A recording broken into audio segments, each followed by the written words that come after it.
Good morning, everyone. Namaste. I'm going to call in Archangel Michael to cleanse this space, to clear out all negative and lower vibrations from our mind, body, and soul, home and hearts, placing the white light of protector on us with his blue seal. And today, guys, we are going to read a book that my mom started reading. I'm not sure where she found it. So she was first wave, woke up in the 90s, and she's also a Reiki master. So this book is called Touching Heaven, and it's a cardiologist's encounter with death and living proof of the afterlife, which sounds so exciting. And she loved the book. She just got done reading it. So we'll read the back of it. This is the front of it. It's by Dr. Chauncey Crandall, and it's author of Raising the Dead with Chris Bears. States, as a leading cardiologist and an evangelist Christian, Dr. Chauncey Crandall witnessed the intersection of science and faith every day. He knows that miracles happen all around us, and he has seen a lot of them, from incredible rivals on the operating table to impossible healing in the third world countries.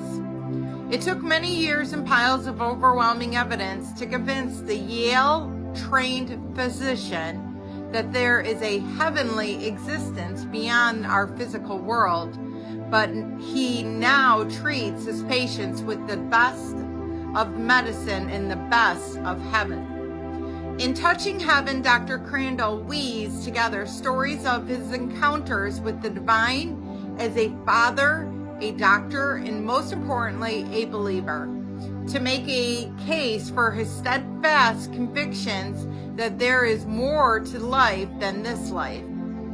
Walking with Dr. Crandall through his faith journey and personal glimpse of eternity, you will also experience a moving, hope-filled virtual tour of heaven as it appears in the Bible.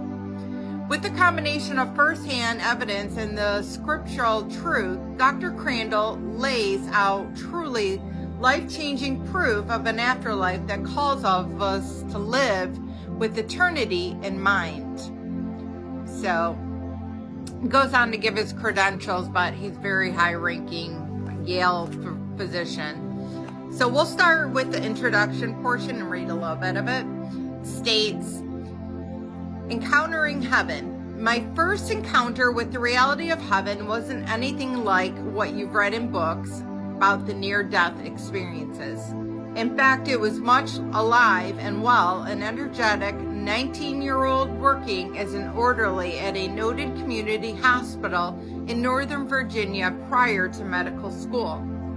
Because this facility was just across the state line from Washington, D.C., its patients routinely included politicians, academics, government officials, and military personnel.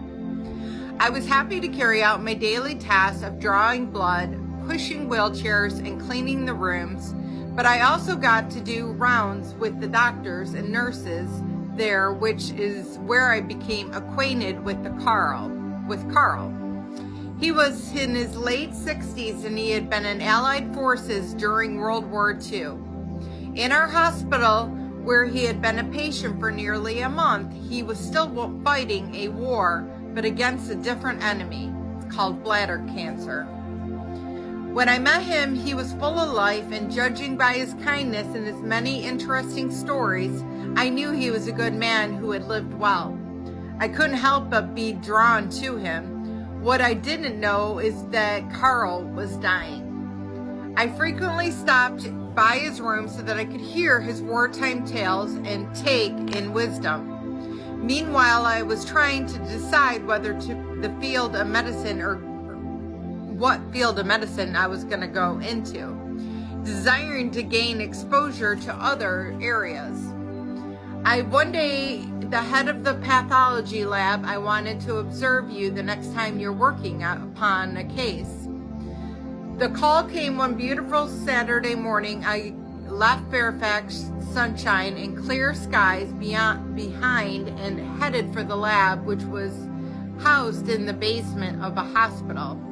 After scrubbing in and donning in the medical exam apparel, I pushed open the metal doors, and there on a metal table in the cold gray room was a corpse. Its chest open and arms stretched out as if it's in a crucifix. My senses were charged and raw, and this was a side of medicine, a side of human experience I had shielded from it now. So I'm going to leave it at that. I don't want to traumatize anybody. But honestly, I can't wait to read this book. I mean, I've had multiple near-death experiences. And I've lost 2 babies from miscarriages, amongst others. So I'm excited to hear what he has to say. I love you all. Have a blessed day, and namaste.